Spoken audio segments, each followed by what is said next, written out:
Welcome back. It is your Feel Good Breakfast Show, and of course the entertainment box has to get ticked this morning. Now, every great song has a story behind it, but sometimes it's about love, sometimes it's about heartbreak, and sometimes it's about two musicians, one hit song, and a question that could end a friendship. Oh, spicy indeed. We're talking about Power Ballad, which brings together Paul Rudd and Nick Jonas. A weird combination in a music-filled drama. Now, what starts as a chance late-night jam session between a struggling wedding singer and a former boy band star soon turns into a battle over fame, creativity, and who really deserves the credit when a song becomes a global sensation. Oh my goodness. Well, let's take a look at the trailer before we delve into it.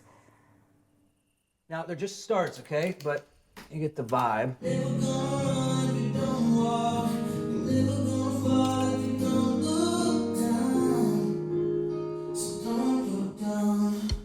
Can I make a suggestion? What do you go like, never gonna run if you don't walk, never gonna talk, but don't run. Don't look down. I could tell within 2 minutes of meeting you, you're not just some boy band guy. And you are too good for that wedding band. How to write a song without you. I've been toying with this one for years. Yeah, I like that. Cause every song I ever wrote in my life. This song changed my life.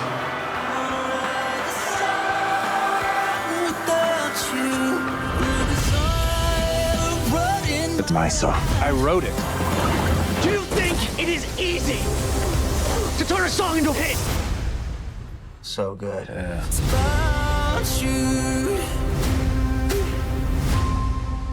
All I can hear is One Direction. And I love them. So shout out to that coupling. Wow, absolutely. But listen, we're going to dive into this film right now, and who better than the man himself, Stephen Aspling, otherwise known as Spling, in the building to give us the 411 on this ballad. Brother, what do you have to say about this, man? This is an interesting one, yeah? Yeah, it is a great film. And it's got all those films that you love, like Wedding Singer, Yes. School of Rock, Music and Lyrics. If you love those films, you should lean into this one. Okay, so I think everybody's like, yes, yes, yes, we love Tick, it all. tick, tick, So tick. this is a big one to look forward to, and obviously the story behind it, what's kind of at the heart of the film. Yeah. It seems like there's rivalry, competition, there might be comedy as well with Paul being there. A lot going on here, right, Stolen Spling? credits, maybe? Yes, all of the above. Yeah, it's actually a story about family versus career. Ooh. Okay. So it's quite a big theme that's underlying it all. It's also about keeping it real versus selling out. And both of these guys have kind of sold out in their own way. Sure. Paul Rudd's character, Rick, has sold out in the way that he's given up on his dream to become this big star. Yeah. He's now part of this wedding band called The Bride and the Groove. I like Cool that. name, man. That's a cool name. Yeah, exactly. I'd hire them. And so they're ripping it up at weddings, and they're playing covers from like Thin Lizzy and Bryan Adams and stuff like that that you would expect. And they're having a great time, but he would like to be in the other guy's shoes because Nick Jonas's character is at the top of his career trajectory. He's just exited a boy band. He's got this Mark Wahlberg energy about him. And like he that. kind of looks a little bit like him, and he kind of has a bit of that swagger in this film. But what's really happening is a story that really ties in with Robbie Williams and the song Angels. There's a similar thing where someone said they wrote that song and it became huge. And, you know, like who Are you did it? referencing like a real life example? I here? am. Hang on, what's this? So Wow. Robbie Williams, and who else was involved there? Can you remember? I We can't don't remember know, his that's the name. problem. Oh, okay, But- I see. But there's like, it's not based on that, but it's very similar Yes, to there's that. Yeah. a lot of play on that, all And right? I'm sure this happens all the time in the music industry, hey? And now they're really shining a light on it. But what's interesting, when I think Paul Rudd, I think comedy. Yeah. I'm gonna just laugh. But his character looks like it has a bit of depth in this movie. There's emotion, It does. yeah. Can you take us through that journey of the emotional weight that maybe rests on him? Well, what's quite funny with Paul Rudd is that when you say, name a Paul Rudd movie, besides Ant-Man, you know, people are like struggling because most of the film names that he's part of have got these insipid kind of names that you kind of forget. Yeah. You can't I take Love You, seriously, Man, yeah. Friendship, Right. Wanderlust. You know, those are the films he's been in, but like there's no real film that he's really like owned and in a dramatic sense Very or true, a yeah. comedic sense, he's Paul Rudd as Paul Rudd Right. in everything. And everyone wants him because he's just this likable, lovable guy. Yeah. And he can sort of carry any film, you know. In terms of the emotional weight, this is one of his more serious roles. It's a comedy, but it's also a drama. It's a dramedy. Oh, I like Dramedy. that. It's a dramedy. Love that. And it's not quite as sort of, I mean, Wedding Singer had its substance. But you know, what's different about this film is that it's centered on a bromance gone wrong. Right. There's no love interest. How interesting is that? And the previous film's by John Carney, not the South African, the 6'2" Irishman. Thank you for distinguishing. What's interesting about it is that all of his films have basically got a love interest and then music. And they're kind of like stealth musicals. Yeah, Because- undercover. You don't even realize it until you're singing along. His first movie once was almost like he was wanting to release a soundtrack for an album and He just decided to put a turn it movie into a behind film. Because there's so much great music there. Yeah.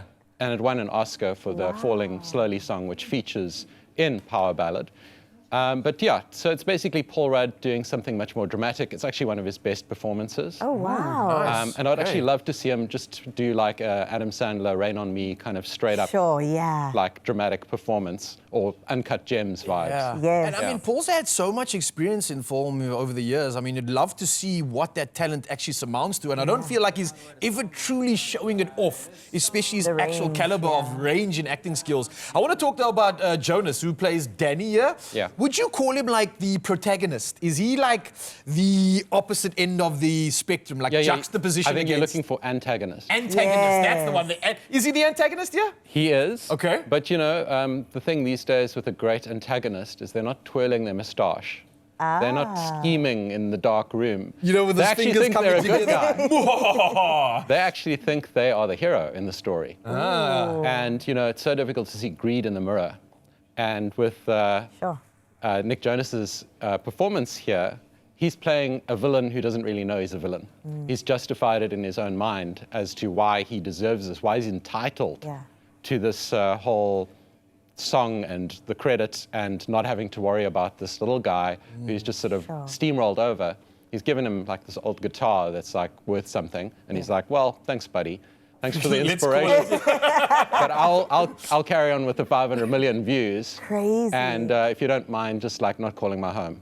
Sure. Oh my I God. love- I think I'm there's a gonna lot we watch can this. relate to as well here, right? Absolutely. This Yeah. looks fantastic. I'm really excited. Can I ask you how many popcorns you'd give it out of 5? I would give it 3.5 popcorns. Okay. Yeah, that's pretty Ooh, you're a decent, tough yeah. critic. 3.5. You know what, where it ranks for me? Sing Street. Really loved that film. Yeah. John Carney's films.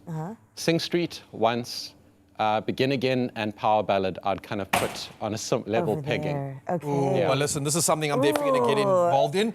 Is it out yet, or is it coming On out? circuit right now. Oh, go get your tickets, Weekend Mzansi. plans, eh? Absolutely. The weekend is now even better. Thanks to Spling, of course, for giving us a reason to get involved in Power Ballad, which is now showing in cinemas officially. It's open. And if you are looking for a film with heart, humor, a few memorable melodies along the way, this might just be the one that leaves a tune stuck in your head. And if you'd like to read more about Spling's reviews and discover what else is worth adding to your watches, I mean, I've added a few just sitting here. Go ahead and visit splingmovies.com. Make sure that you visit the website and then definitely get your watching on. Yeah, we'll see you at the movies on Sunday. But for now, though, we'll see you just after the break first, and then the movies later. Only you can make my day.